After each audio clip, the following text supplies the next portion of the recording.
Well, aloha everyone and welcome to the Grassroots Institute of Hawaii. We're delighted that you're with us today. Today's occasion for coming together is the release of our brand new study entitled Quantifying the Cost of the Jones Act to Hawaii. It is the year 2020 right now, and it is about 100 years since the inception of the Jones Act.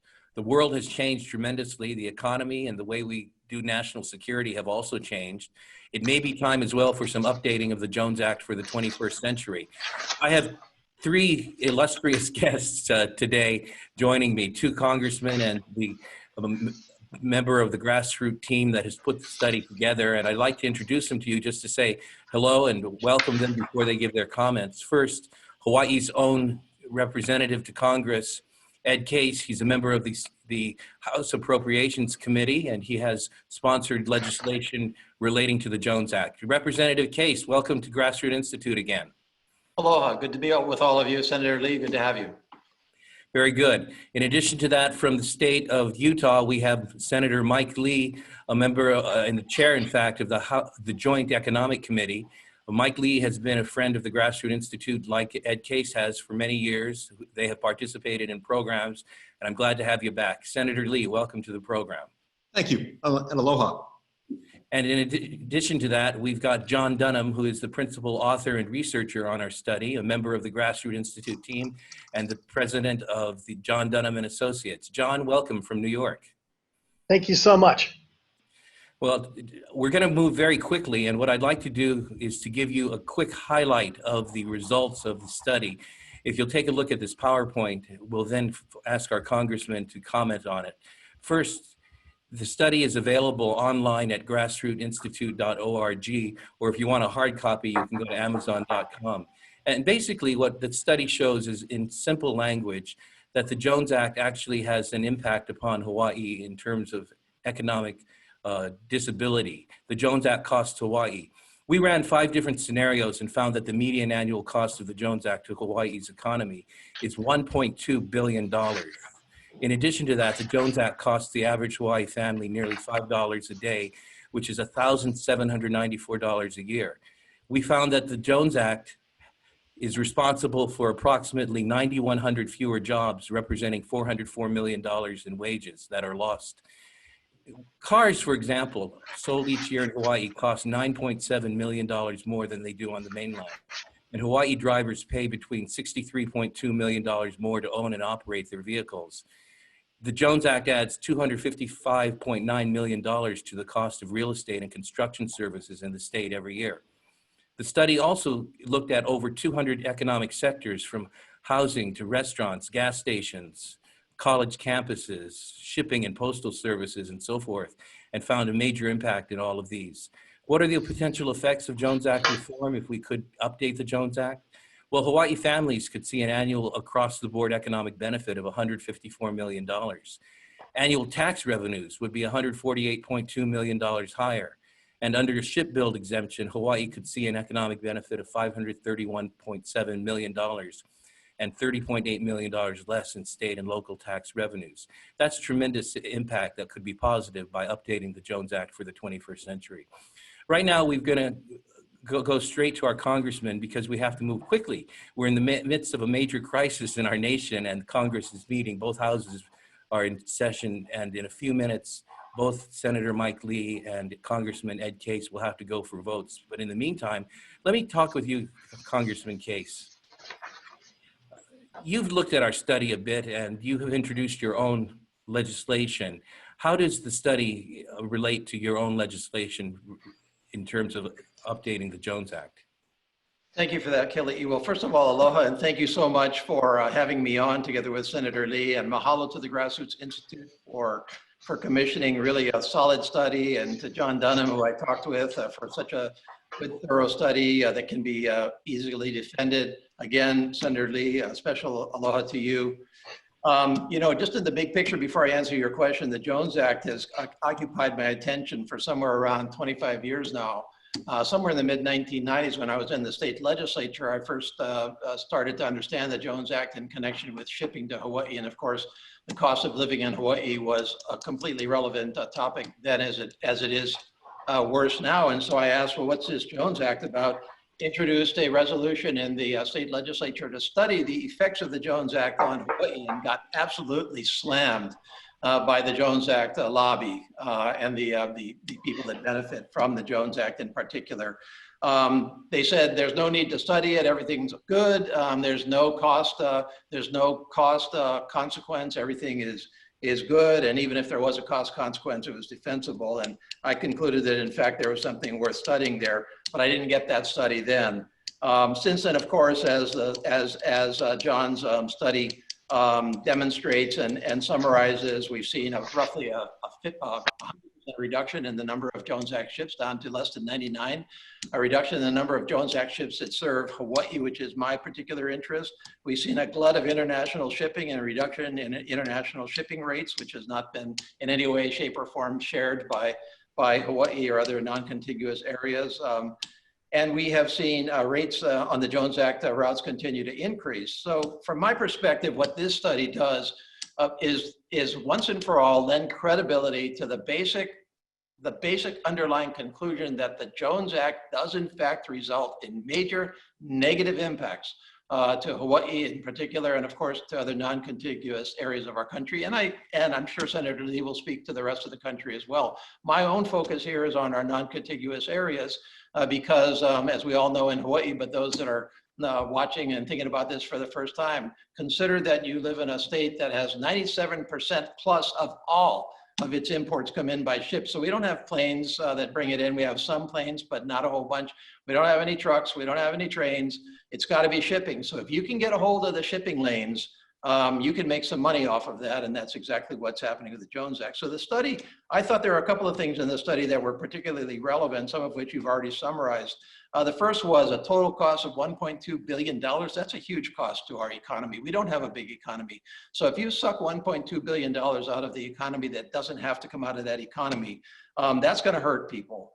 I thought that the consequences to individual families was especially consequential, and especially the study's itemization down to lower income families, because Jones Act rates are not progressive. Everybody gets hit with them. So if you're going to hit a family that is trying to live at $30,000, $40,000 a year in Hawaii with the highest cost of living in our country, with a surcharge of $1,500 to $2,000 a year, that's going to really hurt that family. And maybe somebody that makes a lot more than that can cap it off to something else, but not at that level, and that impacts everybody.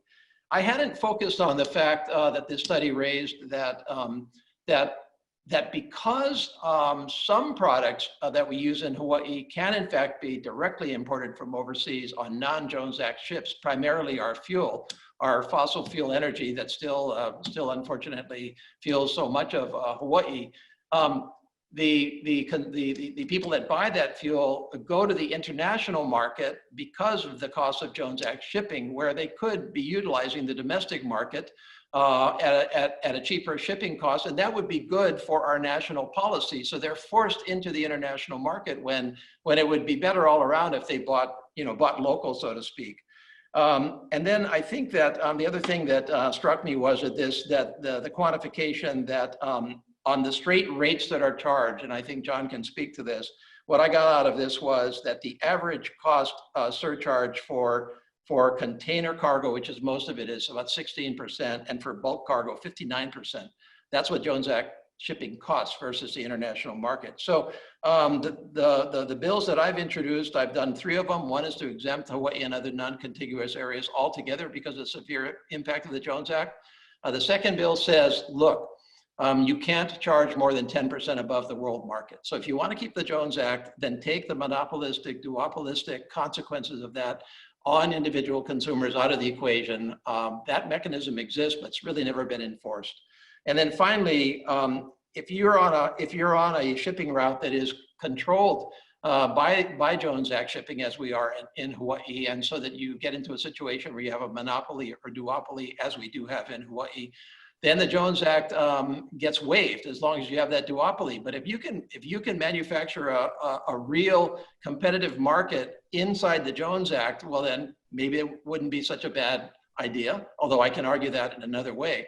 But take your pick. This is 3 ways of solving it. But I think the real value of the study, just to summarize, is, look, let's talk about the facts now, because really the other side has been wandering around, not really wanting to acknowledge the fact. And if we can just all stipulate to the fact that this is the actual cost of the Jones Act, then maybe we can get to a pretty good policy debate about, okay, is it worth it to sustain that actual cost and to continue or modify a 100-year-old law that, in my mind, is outlived its usefulness? Well, thank you very much, Representative Case. Before we go to Senator Lee, I want to give a note to our viewers. We welcome your questions for the two congressmen. If you get them in quickly, they may be able to get to some of them before having to go off to an important vote today. Senator Lee, you have, like Representative Case, for quite a while been arguing for reform of the Jones Act.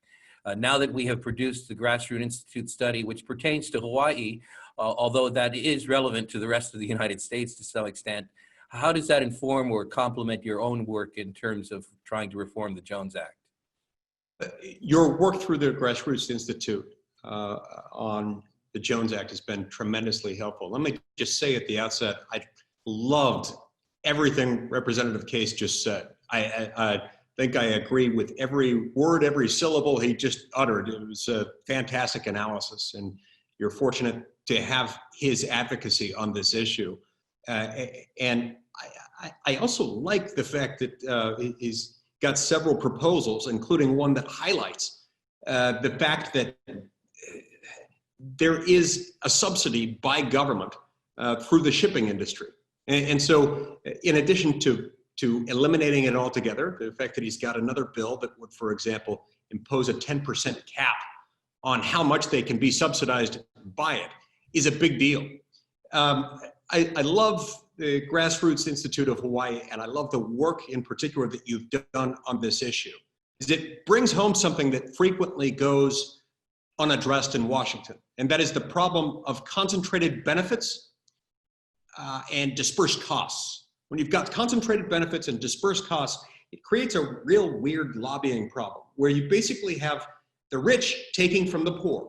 And your data, I think, bears that out here. The fact that this is costing families in Hawaii on average $1,800 a year just to exist and live in Hawaii as a result of the Jones Act. That's a lot of money, especially when you consider the fact that the average family is not making a whole lot of money. This is a very substantial chunk of their otherwise available disposable non-taxed income. This is very important. This might make the difference between their ability to not just take a vacation or not, but their ability to eat properly and properly clothe their children.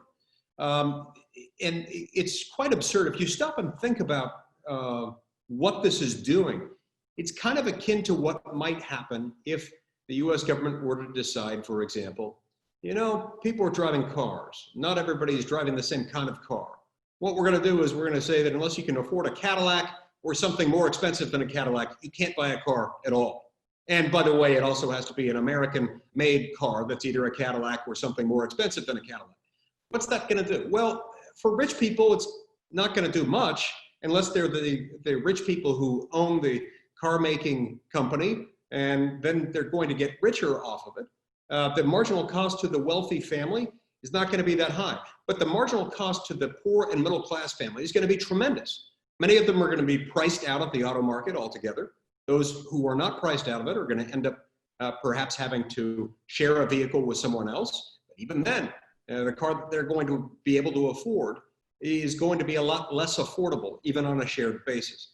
It's basically what we do with the Jones Act. So this thing's over a century old now. And we've got some very entrenched interests who benefit from these concentrated benefits. They benefit from the fact that the regulatory impact really just directs money in their direction while taking from the poor and the middle class, particularly in certain places like Hawaii and Puerto Rico. And that really isn't fair. So thanks so much for shining a white hot spotlight on this, because we need people to pay more attention to it.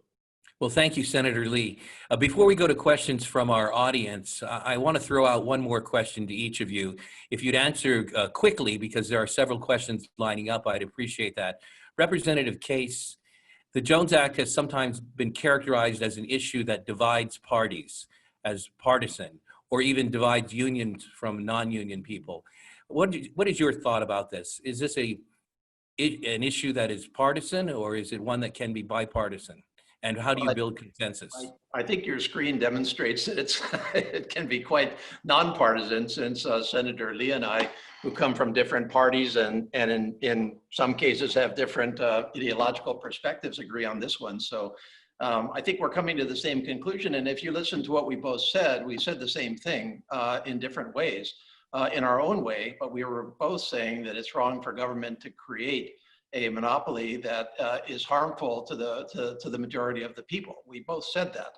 I think that is quite a nonpartisan thought. And frankly, I'm disappointed sometimes in my own party's stance, or some members of my own party, on the Jones Act, because after all, my party was the monopoly busters of a century ago, of the 20s, of the 30s. You know, we were going after these concentrations of power and influence and market domination, and yet we have this situation where you have all of those things a century later, and yet you've got, as Senator Lee pointed out, a powerful lobby that has really manipulated this and has painted it, I think, in partisan terms. Thank you, Representative Case. And Senator Lee, at the Grassroots Institute, we like to practice what is called ehana kako. Let's work together. What do you think is the key to building consensus across party lines for Jones Act reform? Jones Act is a perfect opportunity for ehana kako, for the simple reason that it really cuts against what both political parties believe. Representative Case made a great point a moment ago about the fact that the Democratic Party has prided itself in being concerned and voicing concerns about the excessive concentration of market power in the hands of a few big, powerful corporations, and the champion of the poor and middle-class Americans. The Republican Party also aspires to the same things, and the Republican Party specifically purports to be the party that is against excessive accumulation of government power, excessive regulation. Really, we're trying to get to the same place. Both parties want to help America's poor and middle class through different mechanisms. Here, we've managed to find both political parties undercutting what they themselves believe in through the Jones Act. The Jones Act is standard textbook protectionism. It favors a certain industry at the expense of everybody else, and it's wrong. Well, thank you very much. We're going to go to audience questions now. And Congressman, I'll appreciate it because you're on tight schedules if you'll give very brief answers. And I introduce now the Executive Vice President of Grassroots Institute in charge of our research division, Joe Kent. Joe, would you moderate the questions, please? And let's give as many people an opportunity as we possibly can. Then later on, we'll bring our principal researcher and author for the report back on, John Dunham, and he'll answer questions as well. Joe, take it away. Sure. Well, one person asked about why Senator Lee is interested in the Jones Act. You seem to be from a landlocked state. Yeah, I'm from a landlocked state, Utah. We don't have a single coastline anywhere. And this is one of the many opportunities that I see serving in the Senate to take up an issue that doesn't necessarily directly affect my state, but everything affects everybody else. And I've got friends, neighbors, relatives, people who know people who live in Hawaii and in Puerto Rico and in other places more directly affected by the Jones Act than people are in Utah. I don't hear about the Jones Act very often from Utah. When I do, it's very often from someone who's either an economist or who operates in one way or another in international commerce and deals with international trade. There are, oddly enough, occasions when constituents in Utah will hear about my opposition to the Jones Act and come and lobby me in an effort to try to get me to support the Jones Act. Their reasoning is often something that makes me, quite ironically, even more opposed to the Jones Act. Because their reasoning is basically, well, this is how it's been for 100 years, and we banked on government intervention, so we're going to do it. Anyway, the bottom line is I'm interested in this because this hurts good people, poor and middle class Americans, especially in places like Hawaii and Puerto Rico. Another question from Sherry Bracken, Hawaii Island. What will it take to get the Jones Act modification bills addressed by Representative Cafes and Senator Lee through Congress? What are the odds? Well, they're long at the moment, but bear in mind that 25 years ago, the industry shut down the debate altogether, and here we are having a very, very open debate on this matter. The Jones Act dynamic has changed inside of 25 years ago. I referred to it earlier. The underlying defenses of the Jones Act have changed. They've eroded. It hasn't worked. We did not have a greater merchant marine fleet, a greater shipbuilding capacity. So is that worth the price? Is that worth the price? So, you know, you build in bits and pieces, and you know, you keep on plugging away at it. You try different approaches. You educate people. When I started out 25 years ago, it would be the rare person that really understood that there even was a Jones Act or what that meant. Nowadays, I think people understand it, so that's a start. And then after that, it's heavy sledding, kind of through the persuasion process and getting enough folks to talk to elected officials to get those opportunities that come along every once in a while in Congress to actually achieve it. Another question, John McCowan asks about the study that was released recently, I think last week, by the American Maritime Partnership that basically says, you know, the Jones Act helps Hawaii by $3 billion. So if our study says it's a $1.2 billion cost, then you know, what do we think about that? Senator, And can I maybe just do this? John Dunham could weigh in a little bit on that too, if you want. I'm sorry, Senator, go ahead. I've got a specific answer to that. First of all, I'd love to know where that massive differential of billions of dollars is going. It's a fake number. The fact is, this is a cost. Anybody who tells you that a government regulation enriches any particular industry is a net positive for the economy, that is mathematically impossible. I'm sure Representative Case has got a much more localized and more persuasive answer, but so I'm a lawyer, and I think you are too, Senator. Are you? I think so. And I had a professor in law school that said anybody that doesn't read footnotes starves.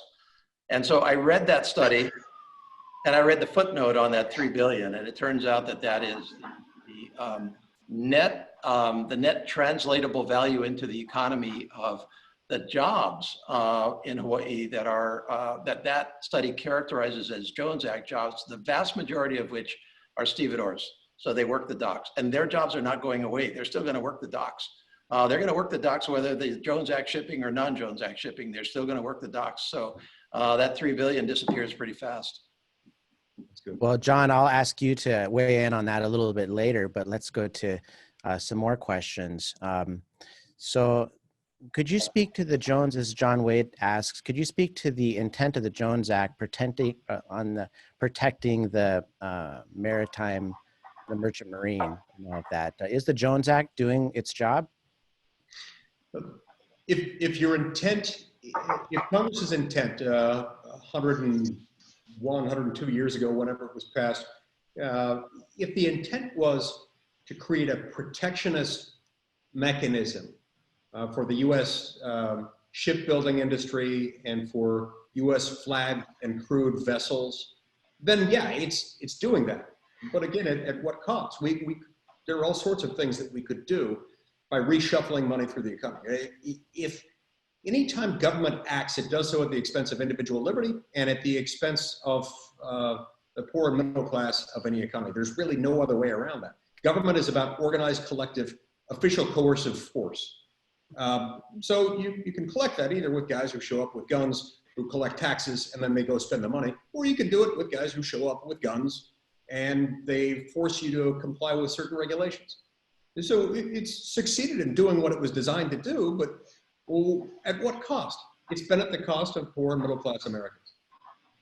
Mark Moniscalco asks, is there any possible valid justification to continue the Jones Act? No, I can't think of one. If one exists, I'm not aware of it, and I can't conceive of it. I mean, the arguments are there, but you have the facts in your study, and the question is, does that cost justify those arguments? And my answer is no. There are solid ways of addressing the pro-Jones Act arguments without imposing this kind of cost on the folks like Hawaii that suffer from it the most. Could you speak to a shipbuild exemption? One of the planks of the Jones Act is, requires that goods going between ports be shipped on ships built in America. If that were waived or repealed, then how would that affect the economy? Well, that's a good cross-section, if you will, of the arguments against the Jones Act itself. So any particular piece of the shipping industry that you open up to competition is going to result in benefits to the consumer, because when you've got more competitors, prices tend to go down, quality tends to go up. So with my example earlier with the automobile, while perhaps simplistic in many ways, it proves the point in that you lose not only the benefit of additional manufacturers and lower prices, but you also lose the innovation that comes when people have multiple choices, when they can't simply rely on one set. So if you created a shipbuild exemption within it, you would have more competition and prices would go down. And this is one of the reasons why, in addition to a bill offering the full repeal of it, I've also filed some legislation that would create partial repeals and that would allow for a waiver of Jones Act compliance in the event that you couldn't find a Jones Act compliant vessel in an applicable jurisdiction for that particular type of product. Anything you do in this area is going to move the market. Representative Case, could you speak to your legislation that you introduced? What does that do or aim to do? Well, again, just to summarize very briefly, I've done 3 bills. The first bill simply exempts the non-contiguous areas of our country from the Jones Act. Now, if the mainland wants to repeal the Jones Act, I'm fine with that. But there's a different dynamic going on in the continental United States than in the non-contiguous areas, where they do actually have some controls over the cost of the Jones Act monopoly because they do have alternative means of transportation. We don't have that. So, I'm kind of like, okay, fine. If the rest of the United States wants to do that, then let my people go. But the industry, that's very spooky to the industry, because the way this industry thinks in Washington is absolutely any change in the Jones Act is any rock that's taken out of that foundation and the slide is going to be irreplaceable. So that's the bunker mentality that they have. The second one, as I said, was, okay, fine, if you're going to keep the Jones Act in place, and you can't charge more than 10% above international rates. And as John has studied and will summarize, those international rates are a lot higher than 10%, the surcharge to the cargo rates. And then third, again, if the Jones Act results in an open market situation when market competition is actually occurring, then I have far less problem with the Jones Act.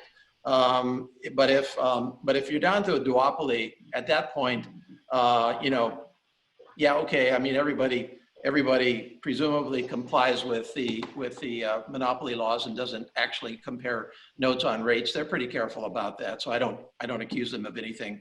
But it's pretty remarkable that there's not a whole bunch of competition between those rates. They rise and fall at about the same rate. So, there's no market force operating. Everybody's benefiting from that monopoly, and they have a vested interest in not competing with each other.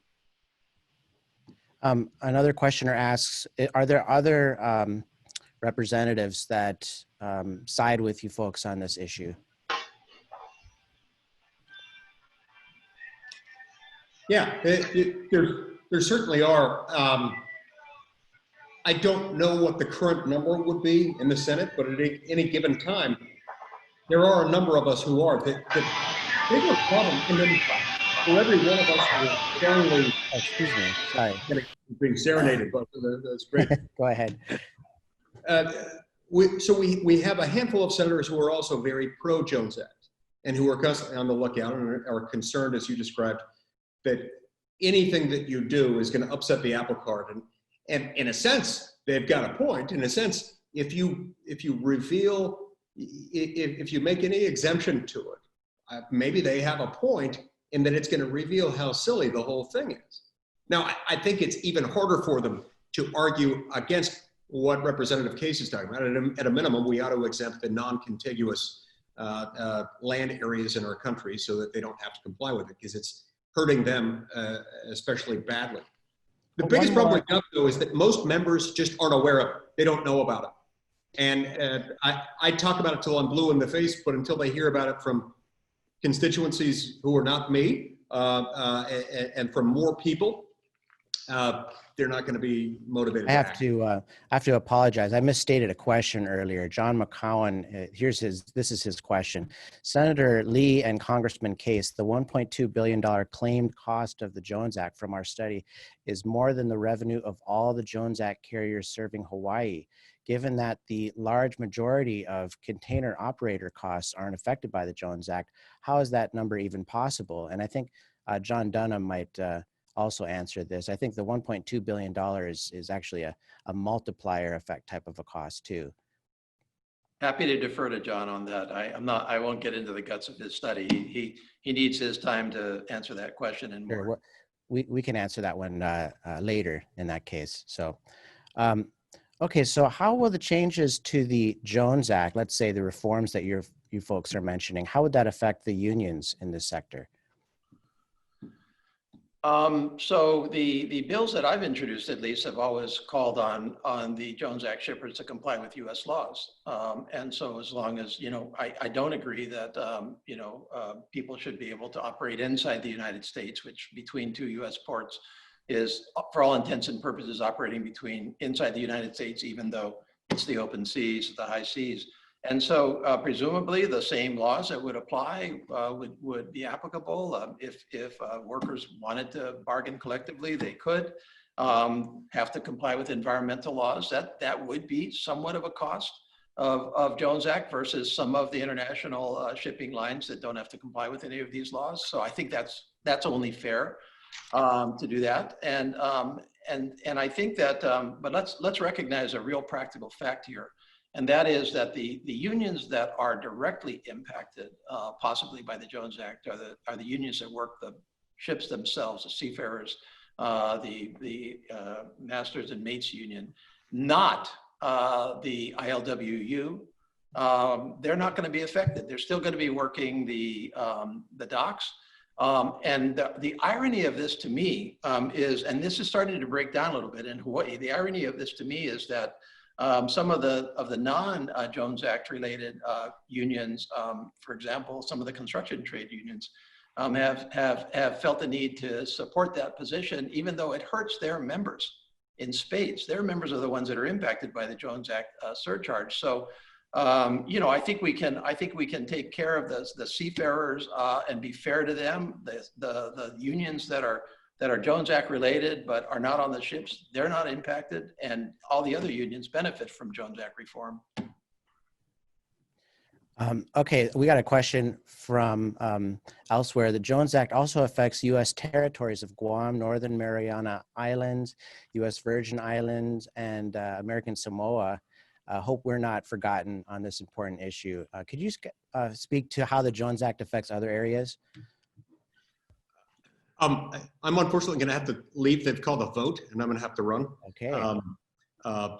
Thank you for joining us, then. Sure, it has an impact there, and I think it's important also to emphasize, anytime you do something like this, anytime you impose a set of regulations like what we have in the Jones Act, its impact on the labor market, on labor unions, and all those things have to be taken into account in connection with the fact that when you diminish economic productivity, you're going to be diminishing jobs. That's bad for unions. It's bad for producers and shippers alike. I'm sure Representative Case is better equipped to answer the question about American Samoa than I am. Thank you very much for letting me join you. Senator Lee, thank you very much for being with us. Much aloha. Thank you. Thank Do you. well on your vote. Thank you. I'll answer that quickly, and then that should be the last question for me, because you should move on, and I'm going to have to vote too. You can see up on my screen, they called the next vote. It's a mixed bag with absolutely have not forgotten the territories and the other non-contiguous jurisdictions. And as I've said, my bill calls for all the non-contiguous parts of our country, which by the way includes Alaska. It's a mixed bag. Some of the territories are actually already exempt from the Jones Act. The Virgin Islands, for example, is exempt. American Samoa is exempt. The Northern Marianas are mostly exempt, as I recall, and Guam has a kind of a weird hybrid partial exemption. Puerto Rico is not exempt, and it has the same basic impacts as we suffer here. The economic multiplier is larger there because their economy is larger, and so it tends to multiply more acutely. And so, haven't forgotten anybody else at all. This is a particularly bad impact if you're not part of the continental United States, and shipping is your only transportation lifeline. Representative Case, thank you for being with us today. Wish you well on your vote. Thank you so much. Aloha to everybody. Aloha to you. Aloha. Well, thank you to the viewers who are with us still. We had more than 500 people register for today's webinar, and we have many questions, and we hope to honor some of those who've asked questions by continuing now with our principal researcher and author on the study, John Dunham. Before I introduce John and to Joe to respond to your question, let me mention that John has done tremendous work in terms of the Jones Act and its study on impacts across the nation, and is the author of the leading study on the costs of Jones Act to Puerto Rico. That has been a much renowned study, and we're delighted that he's able to be with us today.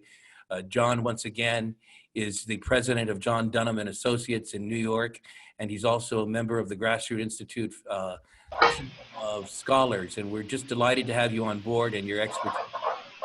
Not to mention that Joe Kent himself is one of the leading thinkers about the Jones Act here in Hawaii, and he works with our research team at the Grassroots Institute. I'll let Joe and John continue to field questions from the audience. Okay, well, John, and there's just a lot of questions about the costs here. So this is going to be great to do a deep dive about that. Can you first talk just generally about the methodology? Someone asked, how did you compute these costs? And in about 30 seconds, if you could explain that. 30 seconds, okay. The hard part of doing this analysis is that there just isn't a lot of data available. The domestic shipping rates and the domestic cargo volumes are hidden. They're like state secrets, so it's very difficult to get data on that. So we have to derive that. What we did was we created a model of what international shipping costs would be for the same routes to Hawaii based on international shipping rates, which are readily available. And then because we don't know what the domestic costs are, we took a number of different assumptions and shocked those against the international rates. So we used some assumptions that were very low differentials, some which are higher differentials, and came up with a range. So you have these different scenarios, and that results in different pictures of a cost, and basically the idea is that if we have kind of a shotgun approach to looking at the costs of the Jones Act, one of the scenarios is probably right. It gives you a good range of what the scenarios. I think it's on the higher side personally, just from what I know about transportation economics. But we looked at some of the lower costs as well, just to be fair and honest. Okay, then could you speak to the American Maritime Partnership study? They said there's virtually no cost to the Jones Act in Hawaii, and they compared prices. Could you speak to that? Well, first, if there was no cost of the Jones Act in Hawaii, the American Maritime Partnership wouldn't be spending the millions of dollars they are on lobbying. There'd be no need to, because they would be shipping at a market rate and they would be able to compete freely. On the study itself, as the senator said, the devil's in the details on these things. And as Congressman Kay said, if you look at the footnotes, you'll see where the problems are. Now, these are the guys that actually have the data on shipping rates, which is kind of ironic. But what they did was they looked at what prices of commodities, let's say they weren't cherry-picked, they were a market basket of commodities, were on the internet at different major stores. And lo and behold, the internet price at Walmart for a jar of spaghetti sauce is the same no matter where you are. It's the same price in Bentonville, it's the same price in California, it's the same price in New York and in Hawaii. the devil is that the shipping costs are different no matter where you go. And Hawaii, the shipping costs are 4 or 5 times as high as they are in, say, New York City. So the overall delivered price to a consumer in Hawaii is much, much higher than it would be if it was in California. Right. And so instead of looking at just the online price, you really have to look at the price on the shelf. And so Grassroots Institute actually hired someone in Los Angeles to look at the price on the shelf. And we did the same here with the exact same products as the American Maritime Partnership study, and found about a 14%, prices in Hawaii are about 14% higher at Walmart's. And so that's a really big difference than the American Maritime Partnership study. Is that kind of the shipping cost is factored into that, as you mentioned? I mean, there's a lot of stuff that's factored. It's more expensive to do business in Hawaii in general. But yeah, the shipping cost is a big piece of that. Part of that. It is. It is. And, you know, in any study, right, and in the studies I do and the studies that the partnership is on, every study depends on the assumptions that are made and the data that are used. And the key is, if you look at those assumptions and that data, do they make sense? And in the case of that study, I hate to say it, I was quoted, I think, as saying it was silly. Because it was. There was the assumptions that were used and the data that were used just were not, they just weren't applicable. Right. Okay, and just for anyone who wants to look at the study, it's at grassrootsinstitute.org/Jones Act. And there you'll also, if you want to download it, you can do it that way. You can also go on Amazon and find it, and you'll find the link at grassrootsinstitute.org/Jones Act, and you can get a physical copy if you'd like. Laren asks, for Mr. Dunham, last year or so you presented your then preliminary research on the Jones Act cost, and you were using a synthetic Hawaii methodology. Is this still the case? This is a pretty technical question here. If so, can you describe the variables, the inputs that you put into the synthetic? Do you understand that question? Yeah, I do. I was out in Hawaii. I was fortunately was able to travel to Hawaii last time, and we had just released the study, a very similar study for Puerto Rico, and so we were using the Puerto Rico model and running the Hawaii economy through the Puerto Rico model. So now we have an actual Hawaii model that is based on This is built from the ground up. Built from the ground up in Hawaii, based on international shipping costs to Hawaii, based on the actual production functions for all of the different industries in Hawaii. So it's very, very Hawaii specific. Great. So another question, shouldn't the Jones Act have been excluded with Hawaii when it became a state? Well, in any case, the Jones Act is in place right now. Yeah, it would have been nice, I guess. The thing that people haven't really mentioned, and I think it's really important. And Senator Lee represents Utah, and Utah is landlocked. It doesn't have any seaports, but it's also the biggest producer of vitamins in the country. It's vitamin central for the United States. So every one of his customers, any one of his constituents that produces vitamins and ships them to Hawaii, has to ship them at a higher cost, which makes the demand in Hawaii for their vitamins less than it should be, and costs the residents of Hawaii more. So the Jones Act affects everybody, not just Hawaii, not just the non-contiguous states. It really has a cost across the entire country. Okay, someone asks, how would the cruise ship industry be affected by a change in the Jones Act? And actually, the cruise ship industry is under a different act. It's the Passenger Vessel Services Act. And we, Grassroots Institute, has a report coming up about that in a few weeks. So stay tuned for that. Another person asks, I'm in the passenger charter trade and have very few choices for appropriate charter vessels in the US.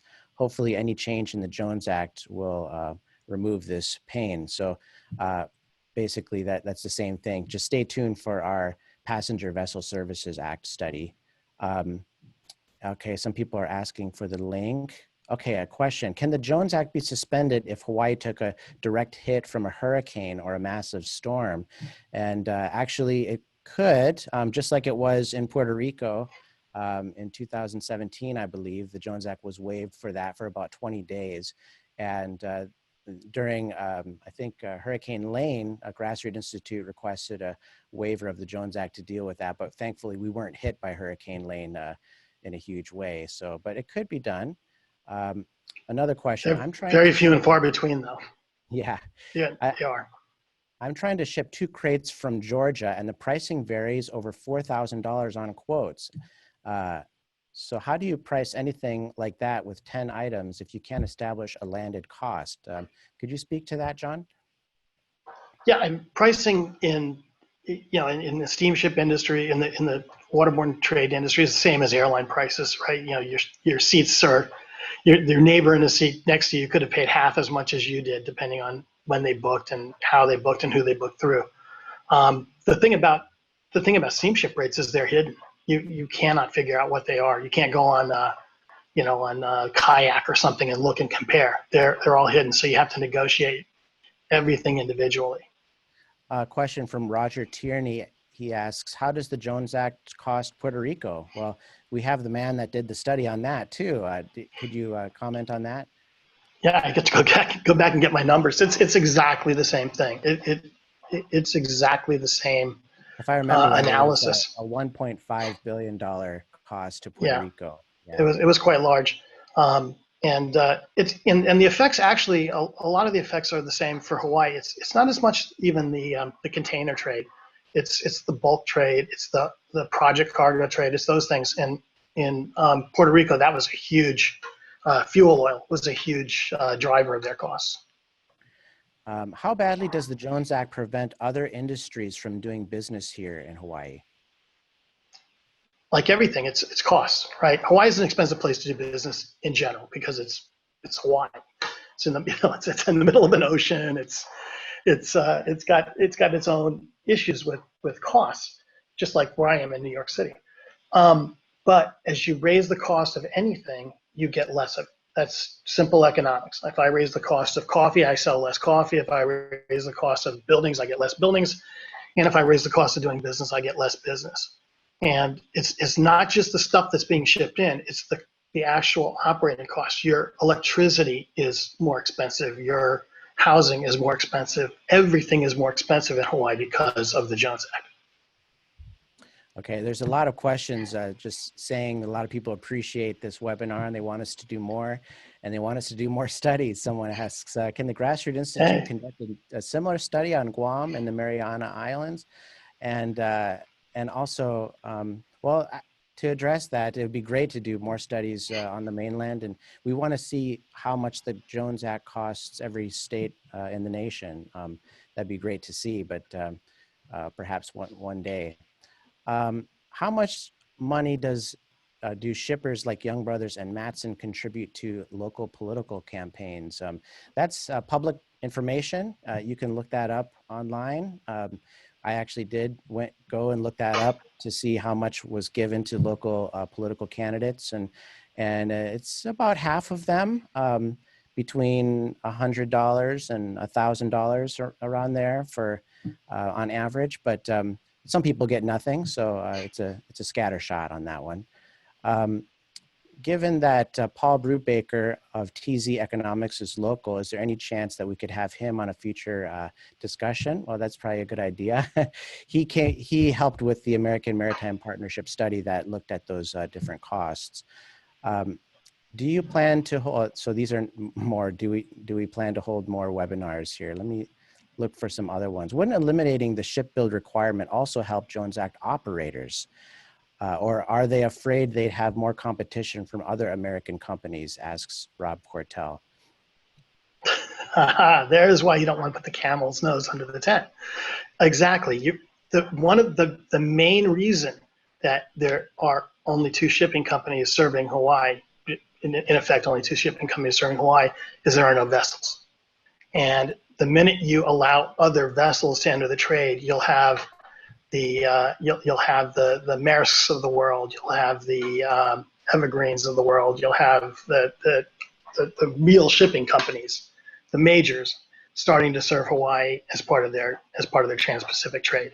But now they would have to build a U.S. ship, which is insanely expensive, and would only be used in that one trade. So it doesn't make any sense for them to do that. Okay, Bill Hicks asks, he's saying the GAO study in 2013 that focused on Puerto Rico did not clearly address the cost to residents. Mahalo for this study that clearly addresses this for Hawaii, but why did the GAO study miss that mark so badly? John, are you familiar with that study? Sure. Yeah. The GAO study was looking at operating costs. It was comparing operating costs for international ships versus Jones Act ships. And operating costs aren't prices, right? If I have a monopoly, I'm going to charge a lot more than my operating costs. I'm not going to charge my marginal cost. So it's really not. It's not the same thing as what prices you're paying. But that study looked at differential operating costs. Dwayne Lopez asks about taxes. Hawaii taxes all aspects of trade, shipping, delivery, storage, etc., and services. What impact will an end of the Jones Act have on Hawaii's tax base?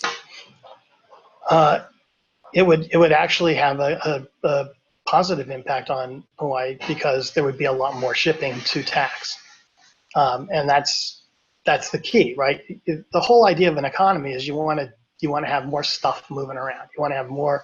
Everybody wants more stuff, and by reducing overhead costs, which is what the Jones Act is, it's an effective tax where the revenues don't go to anybody. It'll increase all of the economic activity in the islands. Also, I should clarify. We mistakenly said that the under a shipbuild exemption, the Hawaii would see $30 million less in tax revenues. Actually, what we meant to say, $30 million more in state and local tax revenues just for the shipbuild exemption.